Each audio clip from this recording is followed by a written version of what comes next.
Numerical एक है यहाँ पे। A particle of mass m is moving along a straight line parallel to x-axis at a distance b with the speed v, constant speed v. हमें क्या करना है? Find angular momentum of the particle at time t with respect to the origin. यहाँ पे एक particle है of mass m जो move कर रहा है पैरेलल टू एक्स एक्सिस। यहाँ पे है it is moving parallel to X axis with constant velocity v at a distance b, at a distance b। जो इसकी डिस्टेंस है फ्रॉम द एक्स एक्सिस वो हमेशा कांस्टेंट है b, ठीक है ना। तो हमें निकालना है angular momentum at the origin. ये क्वेश्चन इन जनरल है, बाद में वेलोसिटी की जगह कोई भी आ सकता है। फॉर एग्जांपल 20 मीटर पर सेकंड, 30 मीटर पर सेकंड आ सकता है। और यहाँ पे जो डिस्टेंस की जगह भी कुछ भी आ सकता है, 10 मीटर, 2 मीटर, वो कुछ भी आ सकता है। तो तरीका यही रहेगा जो हम करेंगे। तो हम इसका सॉल्यूशन देखते हैं। सॉल्यूशन इस तरह से देखेंगे।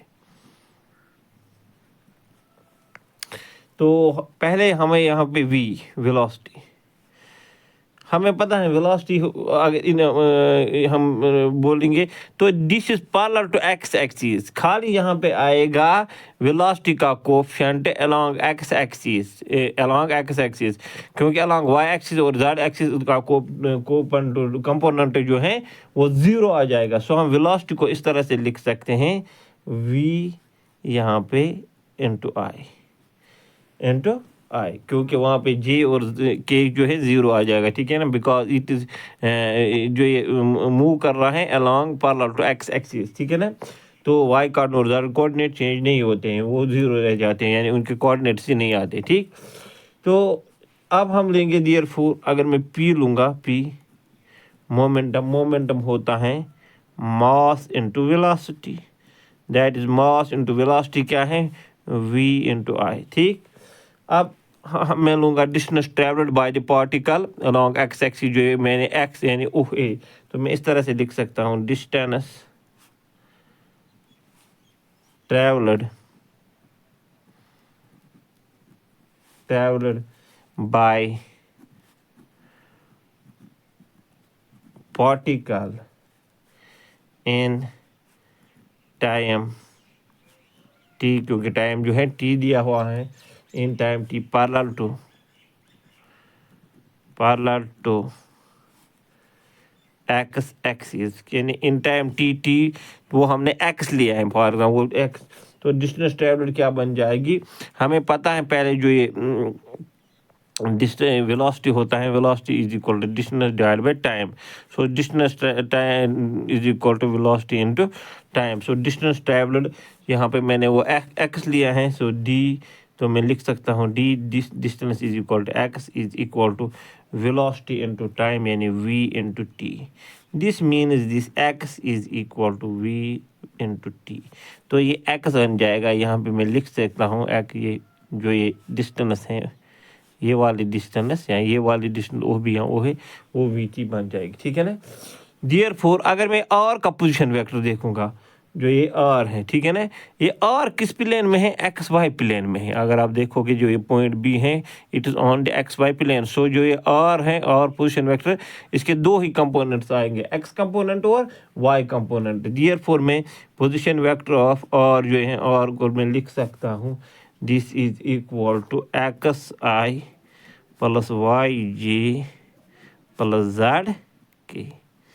सो this is equal to x हमें पता है v T I plus Y, तो वाई यहाँ पे हमें पता है दिस इज वाई, यहाँ पे O A x A B is y, ठीक है ना, क्योंकि वाई ऊपर वो कितना है, वो है बी। यहाँ पे मैं लिख सकता हूँ ये वाई है, ठीक। सो यहाँ पे बी जे और जेड हमें पता है, जेड जो है जेड कोऑर्डिनेट तो वो 0 है, क्योंकि ये on the x Y plane है, जेड कोऑर्डिनेट इसका 0 आ जाएगा। तो यहाँ पे मैं लिख सकता हूँ 0 इंटू के भी लिख सकता हूँ। सो ओवरऑल ये क्या आ जाएगा? ये हमें आ जाएगा this is equal to V T I plus B J. Therefore angular momentum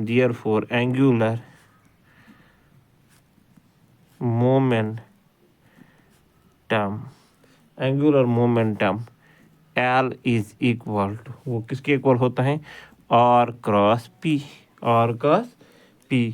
सो मैं देख सकता हूँ यहाँ पे R के वैल्यू क्या है, R है यहाँ पे VTI प्लस BJ, और जो P का वैल्यू है वो है MVI, ठीक है ना। सो ये आएगा इस तरह से, यहाँ पे आएगा ये दिस M इंटू VTI और VI, तो यहाँ पे आएगा ये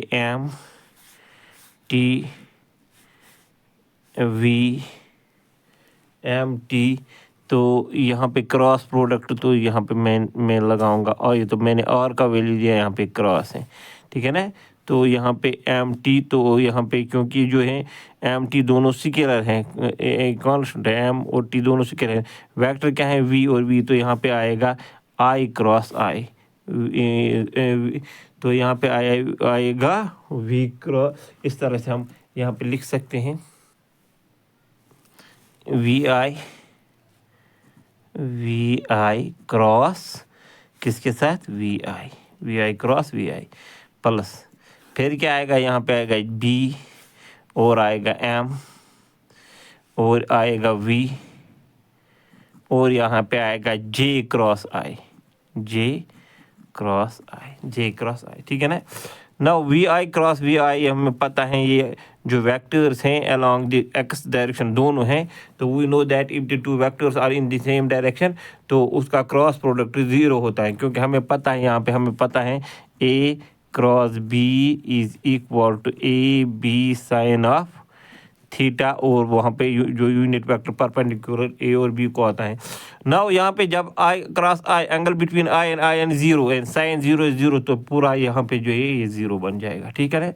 और प्लस अब यहाँ पे पता है जब हम क्रॉस प्रोडक्ट करते हैं तो यूनिट इस तरह से देते हैं I J और यहाँ पे K। So I cross J is K cross I is I cross J is K, J cross I is I, तो इसी तरह से आएगा K क्रॉस I आएगा J। अगर हम उल्टा करेंगे, फॉर एग्जांपल मैं लूँगा J क्रॉस I, तो यहाँ पे माइनस टाइम्स K, क्योंकि अपोजिट आता है माइनस टाइम्स। इसी तरह से K cross J minus times I, तो इसी तरह से J cross I minus times K, तो यहाँ पे ये आएगा BMV into minus unit vector K, because J cross I, तो यहाँ पे अपोजिट डायरेक्शन आता है, तो माइनस टाइम्स K, तो ये ओवरऑल आएगा हमें, this is minus times MVBK। तो ये एंगुलर मूवमेंट हमने निकाला। अब मास अगर कुछ भी हो या वेलोसिटी कुछ भी हो और B हो कुछ भी हो, आपको एग्जैक्ट वहाँ पे जो है कैलकुलेट कर सकते हो क्या आता है, क्योंकि ये जनरल न्यूमेरिकल है, इससे आप बहुत सारे न्यूमेरिकल कर सकते हो इसके हेल्प से, जो कंसेप्ट है हमने यहाँ पे यूज़ किए हैं, ठीक है ना। तो यहाँ पे हमें मतलब है जो angular movement of the particle है it remains constant, so the angular movement of, तो हम लिख सकते हैं that's the angular momentum of the particle remains constant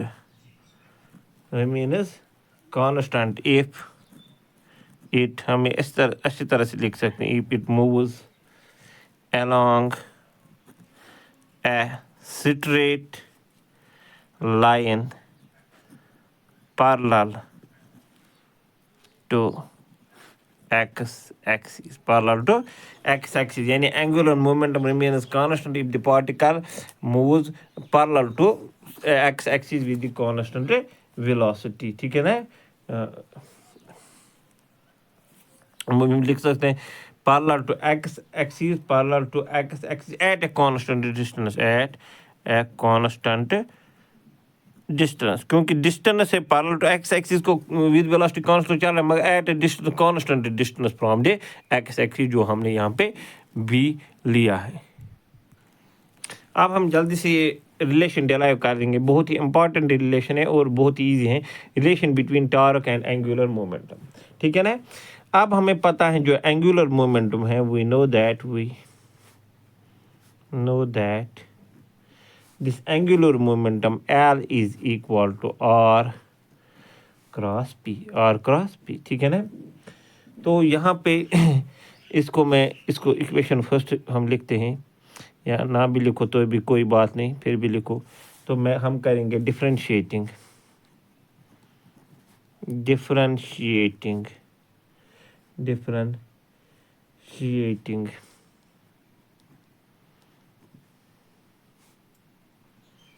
both sides of first with respect to t we have,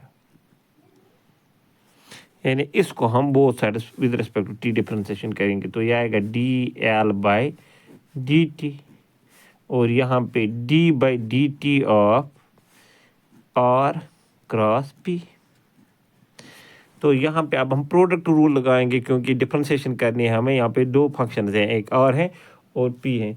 तो और हमें product rule पता है, तो हम क्या करते हैं प्रोडक्ट रूल में, पहले a की डिफरेंशिएशन करेंगे, यानी d r divided by dt, दूसरा as it is cross p as it is, plus फिर r को इसी तरह रखेंगे, r as it is cross उसकी differentiation dp divide by dt। ये प्रोडक्ट रूल आपको पता ही होगा, फिर भी यहाँ पे इजी है। पहले a की डिफरेंशिएशन करना है, दूसरा एज इट इज रखना है, प्लस फिर दूसरे की डिफरेंशिएशन पहला वाला एज रखना है, और दूसरे की जो है differentiation with respect to t करनी है, ठीक है ना। सो अब यहाँ पे देखो, जो ये dr/dt है, हमें पता है ये किसके इक्वल है, ये है v क्रॉस p में लिख सकता हूँ, v क्रॉस p प्लस यहाँ पे r cross dp divide by dt, ठीक है ना। बिकॉज यहाँ पे आप लिख सकते हो this velocity is rate of change of position vector with respect to time, ये मैंने आपको पहले भी बोला है, ठीक है ना।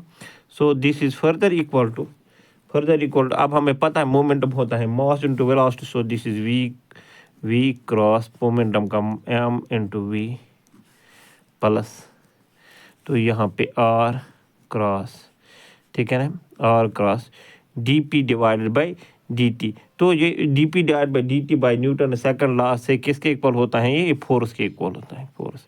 तो आप अगर आप यहाँ पे भी देखोगे ये किसके इक्वल होता है, तो यहाँ पे मैं आपको साइड में देखूंगा, तो ये दिस जो होता है p होता है मास इंटू वेलोसिटी, और so dp divided by dt is equal to d/dt of mass into velocity. Now mass is constant, तो मास तो बाहर आ जाएगा, या dv/dt आएगा ना। डिफरेंशिएशन किसकी आ जाएगी, वेलोसिटी की with respect to, because m is constant, differentiation बाहर हो जाएगा।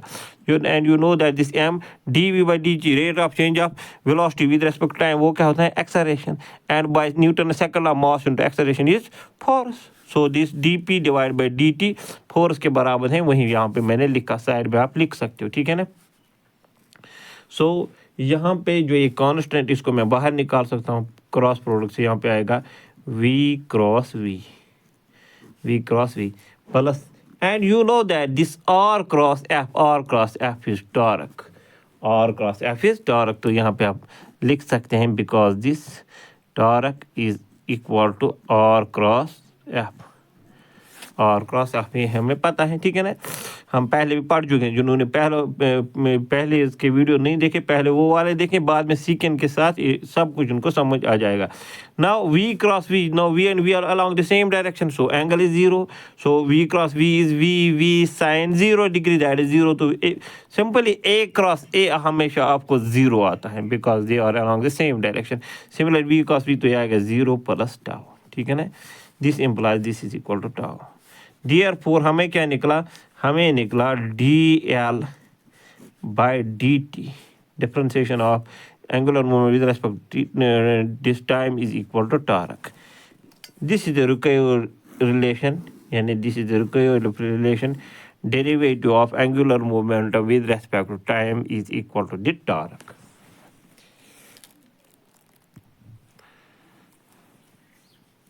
तो मैं नीचे लिख सकता हूँ 10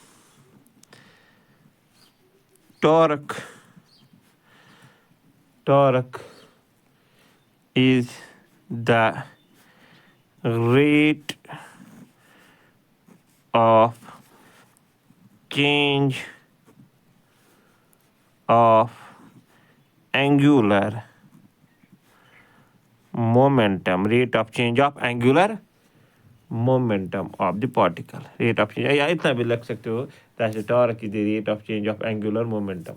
ठीक हो गया ये।